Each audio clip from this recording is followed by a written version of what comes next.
Lions fans, I don't think I'm breaking any news here when I say we know watching games can be exciting. They can be nerve-wracking, frustrating, exhilarating, all at the same time. Just this play alone. Remember how you went from one extreme to the other in a second? From high fives and chest bumps to complete fury. Games are emotional and even can sometimes be physically impactful on your body as well. So you need to know the difference. The close calls, the emotional attachment.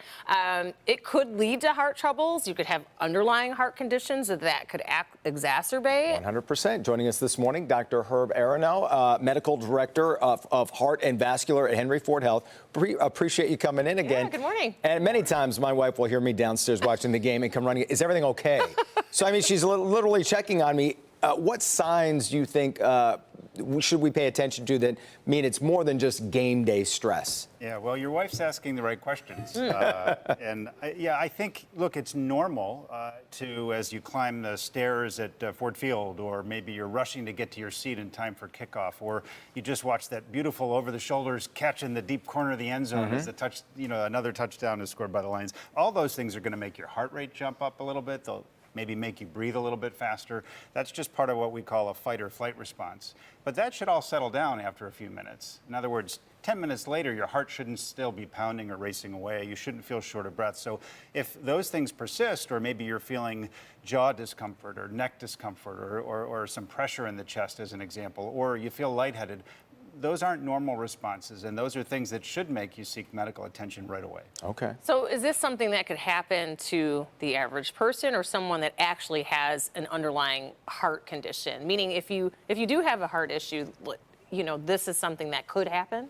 It could happen to anybody. I think people who already know they have a heart condition are always on the lookout for those abnormal symptoms.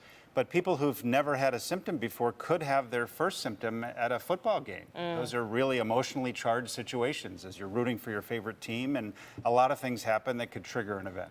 I know we have medical personnel at games like this for a lot of different reasons, but have you seen people that actually end up in the hospital from watching a game? Absolutely. I mean, unfortunately, we've seen people have what we refer to as cardiac arrest during football games. I don't mean the players, I mean the spectators, where the heart stops and they have to be resuscitated there at the game. And if we're fortunate enough to do that, we have to bring them into the hospital and then continue caring for them. Yeah. And so if you get frustrated at the outcome and you run through a wall or a door, or you punch through a window. That's all ill-advised. I would never do that. You could get hurt then too. You could get hurt then too. I think, it's helpful in situations like this to try to relax. Certainly that's helpful. Take some deep breaths, maybe close your eyes for a moment, try to picture yourself somewhere else briefly. But it's also helpful to know that you can't wish this away. If you're in the middle of a heart issue, a heart event, you need to see somebody. Too many people, I think, they're in the middle of a game, they don't want to get up, but they can't leave it, right? Of course, we all think the team needs us there rooting them on, and maybe they do. But it's really important not to put this off, not to wait. Don't ignore it. Exactly. It could be very serious. Now I'd like to hear the advice if we are actually in a Super Bowl one day. You just multiply all of that by 100. Keep that doctor's number on speed dial. Dr. Aronow, great to see you again. Thanks for your insight. Thanks for having me. We appreciate it. Yeah, thanks for coming in. We'll be right back. What she said. Thanks, you guys.